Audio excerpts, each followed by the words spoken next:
Per la seconda serie partiranno fra poco Nicole Bett per l'Arca Spilimbergo in 1, Elisabetta Molinaro Arca Spilimbergo in 2, corsia 5 Laura Riccò per la Canottieri Mincio, Alessia De Pieri in 6 Canottieri Mincio, in 7 Sara Cudicio per l'Arca Spilimbergo.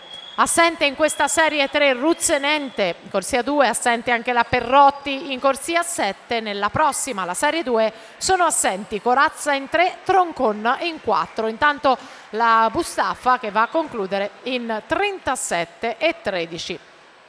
Conclusa la serie 3, al via la serie numero 2.